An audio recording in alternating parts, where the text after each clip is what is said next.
A minute ago, you heard the bell from our belfry, which if you're on the Wayland Community Forum on Facebook, people were very confused earlier this week. Why is the bell ringing? It's because we were doing that recording. This 1814 Paul Revere and Son bell has rung from the steeple of the First Parish Meeting House for more than 2 centuries. We do not know if Paul himself ever touched our bell. He had retired a few years earlier, leaving his sons and grandsons in charge of the foundry. Nonetheless, we do know that this bell, all 1,019 pounds of it, has rung from the early days of our republic until this week, which witnessed a historic election. The bell daily rings the hour, mostly on time. Historically, the bell also called people to services and announced the end of services. And upon a person's death, the bell would toll once for every year of a person's life, a tradition we continue today. The bell is also rung for special occasions. In recent years, the bell has rung to commemorate the 250th anniversary of the end of the Civil War and the 200th anniversary of Revere's death. More recently, the bell has rung during the weekly Sunday standouts for Black lives. These standouts began in June after the killing of George Floyd by police on May 25th. The bell rings for 8 minutes, 46 seconds, the amount of time an officer kneeled on Floyd's neck. As the bell rings, many of the standout participants take a knee to remember Floyd and all the Black lives lost to police violence. During one of these standouts, I found myself kneeling on the grass just in front of the meeting house. Brad Keyes happened to be ringing that day, and as he rang, the steeple creaked as those 1,000 pounds of bell swung back and forth, back and forth. The reverberations shook the timbers and seemed to penetrate the very ground that I kneeled upon. As my leg muscles ached from kneeling so very long, and the waves of sound continued to tumble through the air, it felt as if the sound was a keening for the centuries of injustice this nation has wielded against Black lives. From its towering perch, the stolid bell seemed to be a witness to our lives spanning the centuries. Had the bell rung for the end of the Civil War, for World War I or II? While I do not know those answers, we do know that for Sunday after Sunday, the bell has rung to call us here to religious community, whatever might be happening in the world. Today we gather again in a way that Paul Revere could never have imagined. And we gather after a historic vote that many viewed as a test of the very democracy Revere helped to found. Rather than falter, the election processes proceeded in a banal, bureaucratic, beautiful fashion. Day after day, after day, after day, poll workers proceeded with counting the ballots that millions of citizens cast, a record-breaking number of citizens. While the counting has been anxiety-provoking no matter which candidate you supported, the simple system of counting votes reveals the solid foundation of our democracy, giving voice to the people. Except, not everyone has had a voice in this democratic experiment. This election year marked the 100th anniversary of women's suffrage. During the 132 years from the first presidential election in 1788-89 Yes, it lasted over 2 years. To the 1920 election, women had no voice. And while black men were granted the vote in 1870 by the 15th Amendment, they were systematically disenfranchised by racism for nearly another century. Not until the Voting Rights Act of 1965 did many black men and women truly begin to vote. Only in 2008 did a black man become president. Only in 2020 has a black woman become vice president-elect. For centuries, this nation has struggled to live into the promises of freedom and equality for all. And for many of us, freedom and equality are not simply expressions of a political system, but they are deeply held convictions that form our moral bedrock.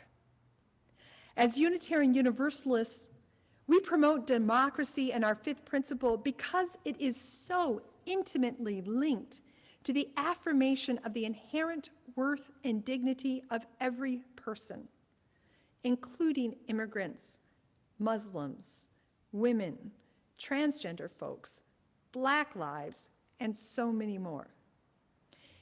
In this way, this election has been about so much more than who holds the presidency. For months, we have been called to UU the vote, bringing our commitments to the dignity and equality of persons and the use of the democratic process to bear. While many of us may have hoped for a stronger repudiation of an administration who has trafficked in racism, sexism, and xenophobia, we have instead been handed a clear picture of a divided nation. What now? In the coming days and weeks, we will likely see continued division and some resistance to the transfer of power. The many close margins reflect deep differences and real conflicts in how people see their lives, their neighbors, their nation, the world. One of those places of conflict remains race. On Thursday, the Boston Globe ran an article entitled, quote, "For Black Voters, an Unsettling Reminder." The article quotes the Reverend Miniard Culpepper, lead pastor of the predominantly black Pleasant Hill Missionary Baptist Church in Dorchester. Reverend Culpepper stated, "We're in a battle for the soul of the country, and so no, I'm not disheartened. Because when you're in the midst of a battle, you understand that you're still fighting every step of the way.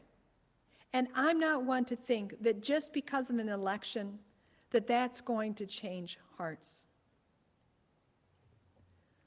Although the election is over, we must continue to fight every step of the way for a more just society. Langston Hughes understood this when he wrote the poem From Mother to Son, describing the mother's life through the metaphor of a stair full of splinters, tacks, and uncarpeted wood. The poem nevertheless conveys a tenacity to keep climbing. Don't you sit down on those steps, because you find it kind of hard. Don't you fall now, for I still going, honey. I still climbing, and life for me ain't been no crystal stair. Confronted with conflicts and divisions that can seem intractable, it can feel tempting to sit down, to sit out, to simply sit back and wait. But Langston Hughes and Reverend Culpepper are telling us to stay in the fight, to keep taking the next step. Emily Dickinson wrote, "One step is all it takes to get you there." By taking steps to combat voter suppression and to promote democracy, We have helped support the highest voter turnout in U.S. history. These actions helped us to get to this day in which democracy holds. Let us celebrate, and let us not sit down. There is still a next step. There is still a steep stairway towards justice to climb.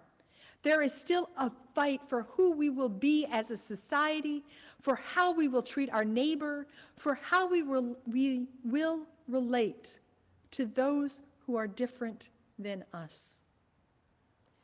How do we take steps to bridge differences, not only in racial identity, but also about the role of race in our society? How do we respond to calls to heal a racial divide while also resisting a false peace that once again leaves injustice quietly intact? Or what steps do we take to bridge the urban-rural divide, to foster a better sense of one another's fears, hopes, and values? As a congregation located in a metro area of a major city, how might we understand our place in these conflicts? Even as we celebrate the joy of simply watching democracy work, we are also faced with a plethora of hard issues. To acknowledge both the joy and the struggle is to live within this world. It's okay to hold both a sense of celebration and trepidation. The truth is that the world is made and remade again and again, not only by elections, but by the actions of each of us choosing how to be in our shared world. The world is changed by our votes and by choosing to show up for a standout for Black lives. The world is changed by our kindness and by our firm denunciations of bigotry, sexism, transphobia, and more. We change the world by staying in the fight, by taking the next steps towards a more just, equal, and democratic world. To stay in this fight, we will need to work together. As the old labor movement song reminds us, step by step, the longest march can be won. Many stones can form an arch, singly none. As we go on with the next steps post-election, we will need to know we are not alone. Seeing one another's faces here each week reminds us of this fact.